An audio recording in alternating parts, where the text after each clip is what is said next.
जय हिंद साथियों, वंदे मातरम साथियों। पहलगाम में 26 लोगों की शहादत, बेहद क्रूर और बर्बर आतंकवादी हमला। कोई समर्थन नहीं कर सकता इसका, कोई जायज नहीं ठहरा सकता इसको। लेकिन ये हमला क्यों किया गया? आतंकवादियों ने ये हमला किसके इशारों पे किया? क्या उद्देश्य था आतंकवादियों का? और इस हमले को करवाने वाले का क्या उद्देश्य था?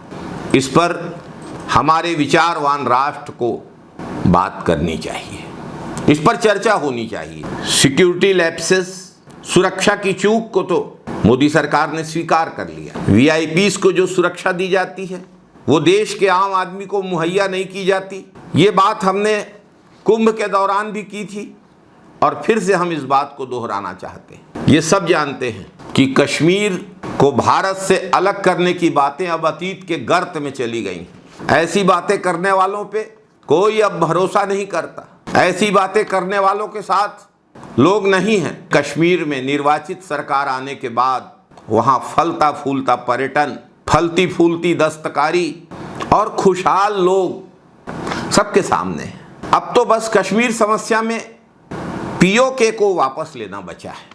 पाकिस्तान द्वारा कश्मीर के जिस हिस्से पे कब्जा कर लिया गया था कबायली हमले में 1947-48 में विभाजन के तत्काल बाद, उसे भारत में वापस लेना और मिलाना बाकी है। और वो लोग चाह रहे हैं अब भारत में आना। बलूचिस्तान में जबरदस्त नाराजगी है पाकिस्तान के प्रति। जो पठान हैं पाकिस्तान के, वे तो कभी पाकिस्तान में जाना ही नहीं चाहते थे। खान अब्दुल गफ्फार खान, सीमांत गांधी ने अंत तक भारत में बने रहने की अदम्य कोशिशें की। दुर्भाग्य से वे सफल नहीं हुए। पंजाब में मुहाजिर और पंजाबी मुसलमानों के बीच जो विवाद की स्थिति है उसको पूरी दुनिया जानती है। सिंध और पंजाब के बीच भी ढेर सारे आपसी विवाद हैं।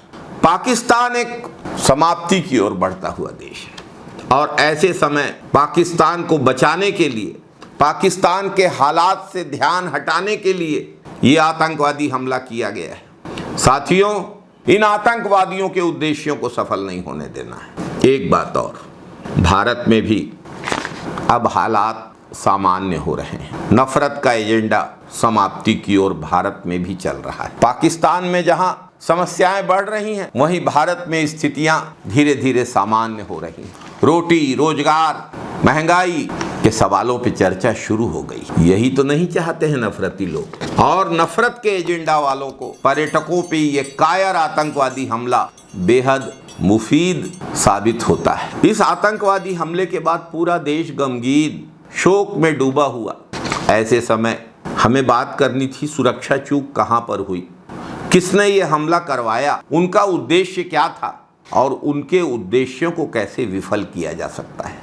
लेकिन दुर्भाग्य से एक राजनैतिक विचारधारा के लोग लाशों की गिबली इमेज बनाने में लगे हुए हैं, नफरत का एजेंडा चला रहे हैं, सोशल मीडिया पे बड़ी बड़ी बातें कर रहे हैं, डींगे हाँक रहे हैं। कोई धर्म योद्धा बना हुआ है, कोई राष्ट्रवीर बना हुआ है। ऐसे समय धर्म की बात के बजाय इंटेलिजेंस के फेलुअर और उससे बड़ी बात सरकार के फेलुअर से ध्यान हटाने की कोशिश है। ये कहाँ है वो बयानवीर जो 370 हटने पर छाती ठोक कर कहते थे कि कश्मीर से आतंकवाद खत्म हो गया है?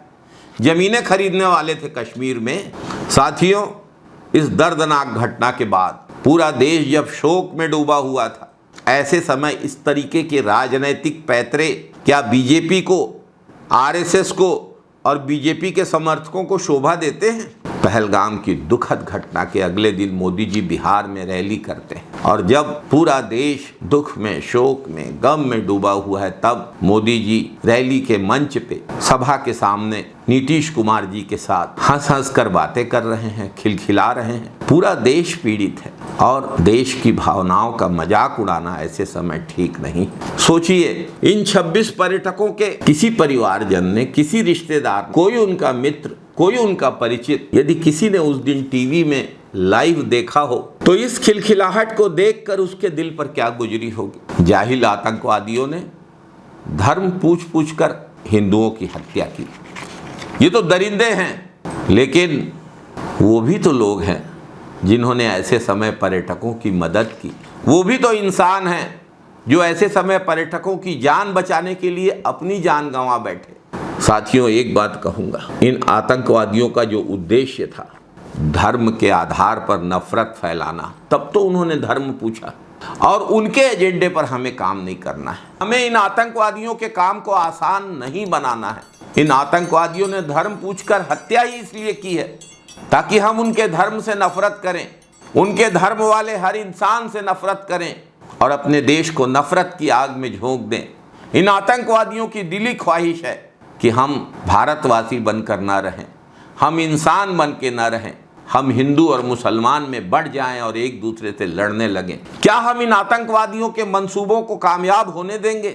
बिल्कुल नहीं होने देना चाहिए। क्या हम आपस में लड़कर कमजोर हों ताकि ये आतंकवादी अपने मंसूबे में कामयाब हो और पूरी दुनिया हम पर हंसे? जो कभी कश्मीर गए ही नहीं वो भी सोशल मीडिया में कश्मीरियों को गाली दे रहे हैं। जो घटना स्थल पर मौजूद थे, जो कश्मीर पहले घूम चुके हैं, उनसे तो पूछो कि कश्मीर के स्थानीय लोगों ने क्या किया।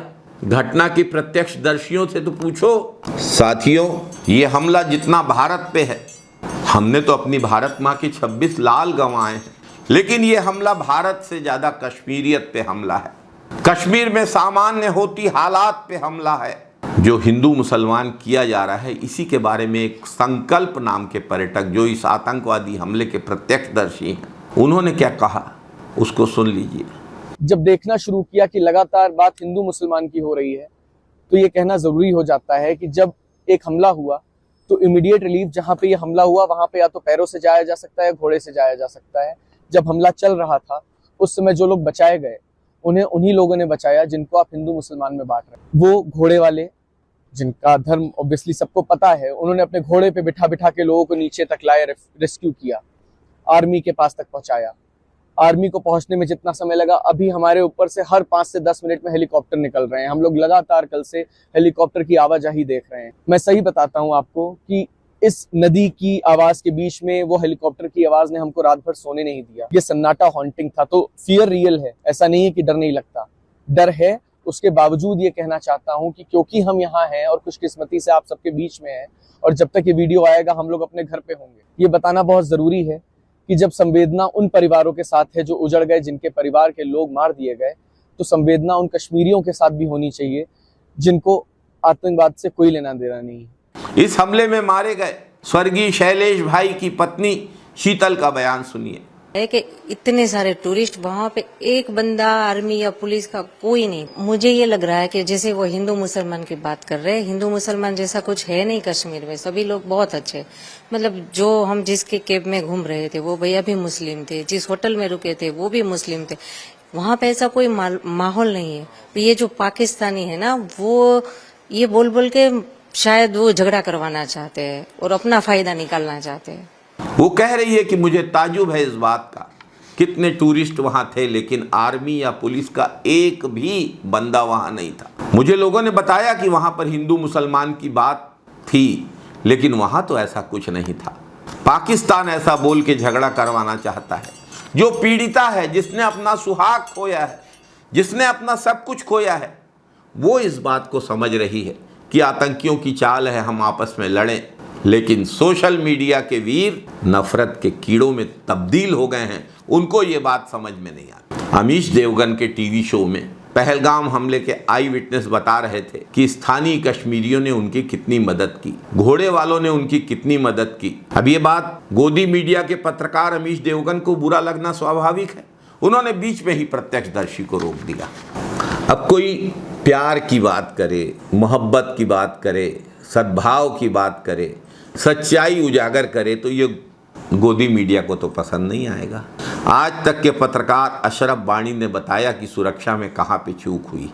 तीसरी महत्वपूर्ण बात जो जानकारी हमारे पास मिल रही है, सुरक्षा एजेंसियों का मानना है, खासतौर से होम मिनिस्ट्री की तरफ से और उच्च अधिकारी की तरफ से और इंटेलिजेंस एजेंसीज की तरफ से, कि सुरक्षा में चूक हुई है। ये मजाक नहीं है। 2000 टूरिस्ट किसी एक पिकनिक स्पॉट पे हैं, वहां पर ना ही पुलिस बल की कोई तैनाती, ना ही सुरक्षा बलों की कोई तैनाती, हम देखते हैं जब अमरनाथ यात्रा होती है 10 मीटर, आपने भी देखा होगा 10 एक बड़ी मीटर खबर के हम बता बाद देते हैं अशरफ, जिसकी कि 2 विदेशी नागरिकों की भी यहां पर जान गई है। आज तक के एंकर श्वेता सिंह को समझ में आ गया कि यह तो एजेंडा नहीं है, हमें तो धर्म के आधार पर नफरत फैलाना है, तो वो मुद्दा ही बदल देती। कश्मीर के लोगों ने टैक्सी का किराया नहीं लिया, घोड़े वाले ने किराया नहीं लिया, होटल वालों ने किराया नहीं लिया, लेकिन एयरलाइन वालों ने क्या किया, मौके का फायदा उठाते हुए 4 गुना ज्यादा किराया कर दिया। कौन है सच्चा हमदर्द? सोचिए। एबीपी न्यूज की चित्रा त्रिपाठी रिपोर्टिंग करने पहुंच गई श्रीनगर।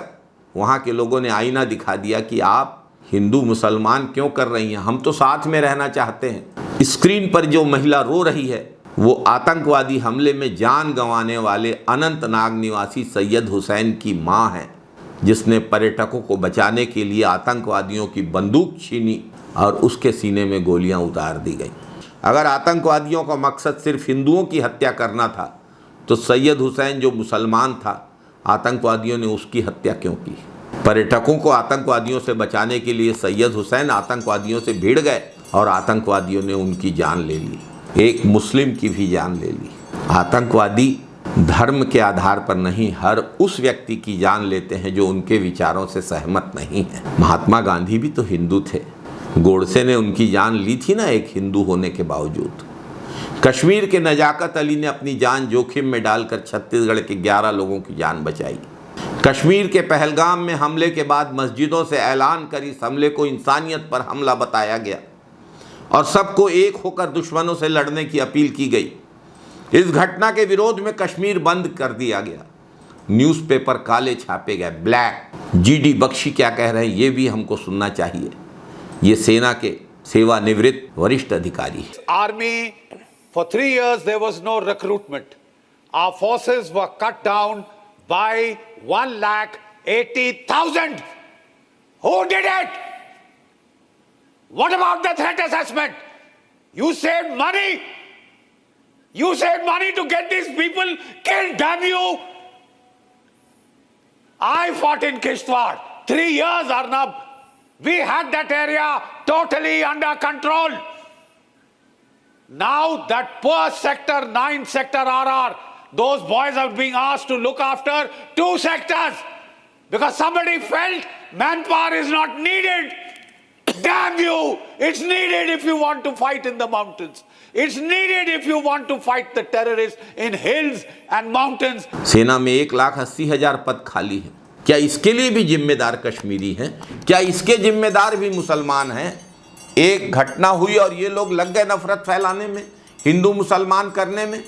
अगर इस घटना की मुख्य वजह सुरक्षा में चूक, इंटेलिजेंस की फेल्यूर, सरकार की विफलता पर ध्यान नहीं देंगे तो ऐसी घटनाएं बार बार होती रहेंगी और ऐसी घटनाओं के शिकार हम बनने के लिए मजबूर किए जाएंगे।